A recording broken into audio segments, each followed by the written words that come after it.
नमस्कार। चलिए, आज हम सब मिलकर भगवान सत्यनारायण की उस पवित्र कथा में गोता लगाते हैं। देखिए, ये सिर्फ एक कहानी नहीं है, बल्कि ये श्रद्धा और भक्ति का वो रास्ता है जो हमें जीवन में सत्य के असली मतलब का एहसास कराता है। इस कथा की शुरुआत होती है एक बहुत ही गहरे सवाल से। एक ऐसी चिंता जिसने स्वयं देवर्षि नारद के मन को भी बेचैन कर दिया था। उन्होंने देखा कि कलयुग में तो हर कोई दुखी है, और वो सोचने लगे कि आखिर इस मुश्किल भरे समय में इंसान को सच्ची शांति मिलेगी तो मिलेगी कैसे। धरती पर लोगों का ये दुख देख करना नारद मुनि का दिल सचमुच पिघल गया, और इसी एक सवाल का जवाब ढूंढने के लिए वे सीधे पहुंचे सृष्टि के पालनहार भगवान विष्णु के पास। उन्होंने प्रार्थना की, हे प्रभु, कोई तो ऐसा सरल रास्ता बताइए जिसे कलयुग का एक साधारण से साधारण इंसान भी अपनाकर अपने सारे दुखों से छुटकारा पा सके। तो नारद मुनि की ये प्रार्थना सुनकर भगवान विष्णु मुस्कुराए और उन्होंने एक बहुत ही दिव्य रहस्य खोला। उन्होंने कहा, हे नारद, सुनो, एक विशेष व्रत है जो हर कष्ट पर जीत पाने का सबसे सीधा और सरल उपाय है।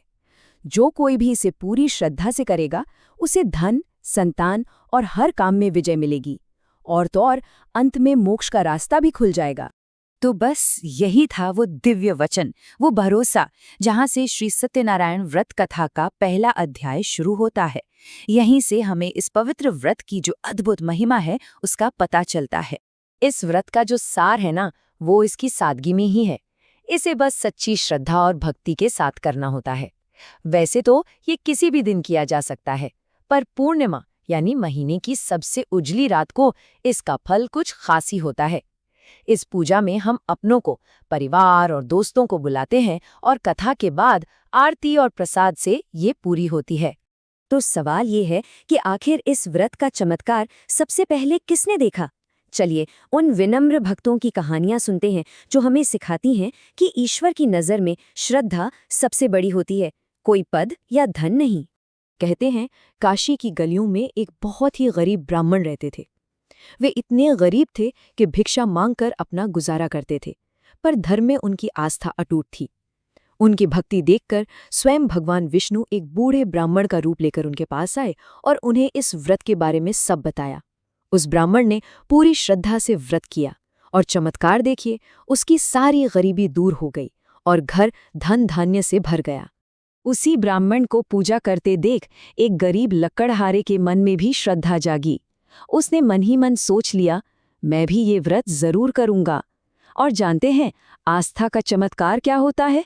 जिस दिन उसने ये संकल्प लिया, उसी दिन उसे लकड़ी के दाम 4 गुना ज्यादा मिले, और धीरे धीरे उसका जीवन भी सुधर गया।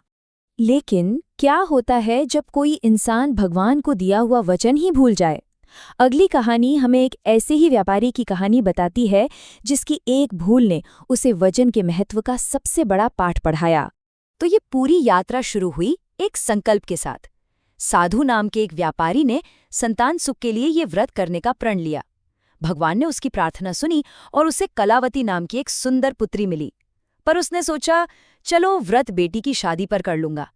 समय बीतता गया, बेटी की शादी भी हो गई, और उस जश्न में, उस धूमधाम में वो व्यापारी अपना वचन पूरी तरह से भूल गया। और सोचिए, इस एक भूल का अंजाम कितना भयानक था।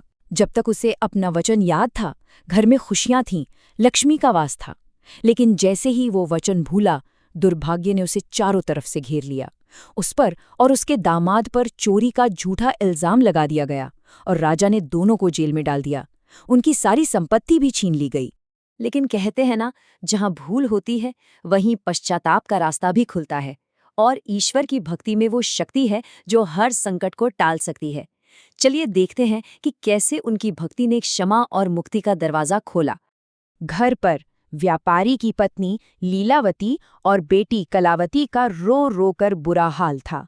तभी उन्हें उस भूले हुए व्रत की याद आई। उन्होंने मिलकर पूरी श्रद्धा के साथ सत्यनारायण भगवान की पूजा की, और उनकी भक्ति का असर देखिए।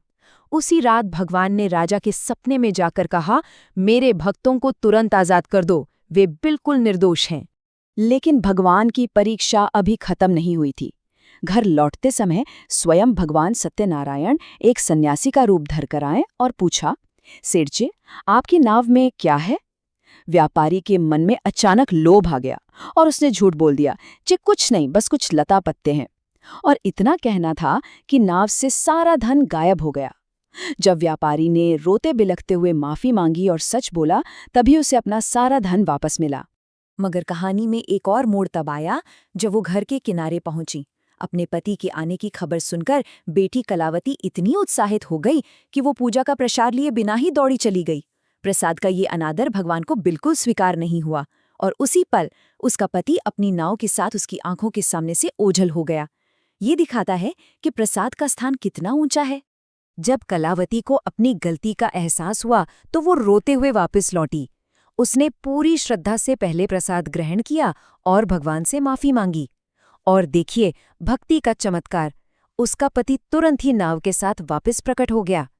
ये कथा हमें सिखाती है कि भूल चाहे कितनी भी बड़ी क्यों न हो, सच्चे मन से किया गया पश्चाताप हर संकट को दूर कर देता है।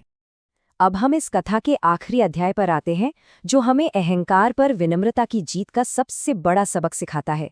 और ये पाठ जुड़ा है एक राजा की कहानी से। एक राजा थे तुंगध्वज नाम के।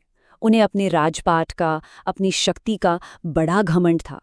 एक दिन उन्होंने कुछ ग्वालों को बहुत भक्ति भाव से पूजा करते हुए देखा।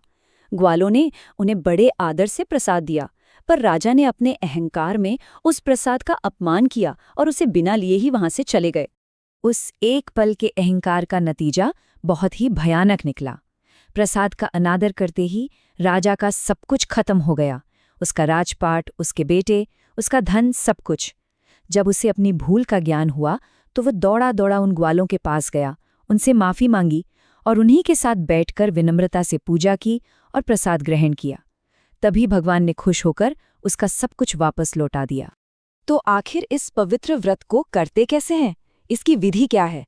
देखिए, ये बहुत ही सरल है।